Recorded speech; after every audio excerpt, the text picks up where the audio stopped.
Alright, what's up mga gaw? So welcome ulit sa ating panibagong video. So ngayon meron lang akong i-share sa inyo, no. Baka nagbabalak din kayong magpalit ng pipe, lalo na ito yung JBT version 3. So ayan yung pipe natin mga gaw, no, JBT version 3. Oh, di ba? Ano pa lang 'yan? 3-port. 3-port pa lang 'yan. Hindi pa siya talaga fully na naka-open. Nakaganyan lang siya konti. So ayun.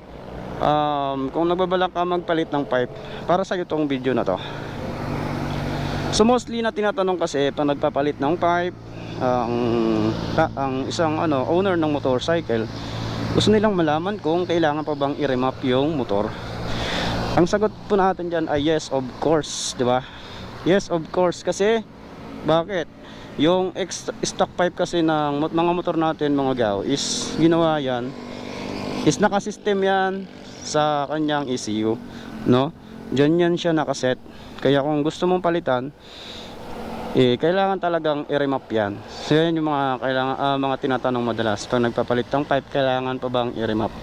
Yes po, of course, kailangan i-remap yung motor natin kapag nagpalit tayo ng pipe, kasi iba na yung binubugan niya na hangin, tsaka dumagdag ng power, kasi may additional power yan mga gaw kapag magpapalit tayo ng pipe.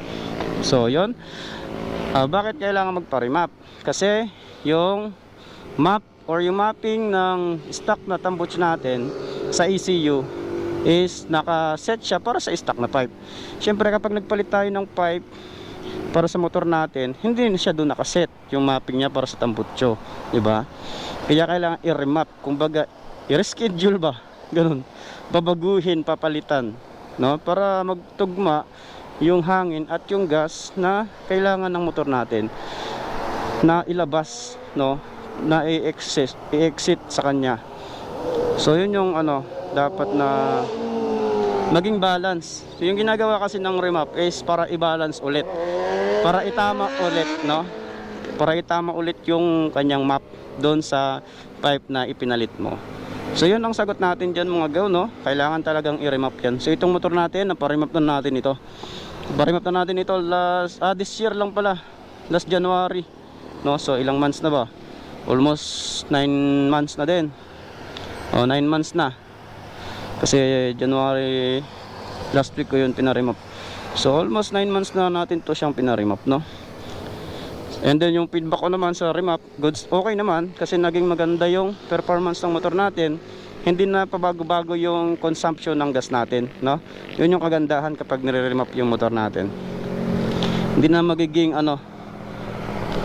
hindi na pabago-bago, kasi magiging stable na yung magiging consumption ng gas natin at yung hangin na binubuga natin ng makina, kasi nakaset na yung or nakamap na yung ECU natin or nakaprogram na yung ECU natin sa pipe na pinalit natin. So yun lang. And nag-upload tayo sa next video kung ano ba yung performance kapag nagpaparemap tayo, ano ba yung benefits para sa motor natin, no? So salamat sa mga nanonood, at huwag nyo kalimutang mag-subscribe and hit the like and notification bell para sa update, no, para updated kayo sa mga next upload natin mga gaw. So umuulan na, let's go.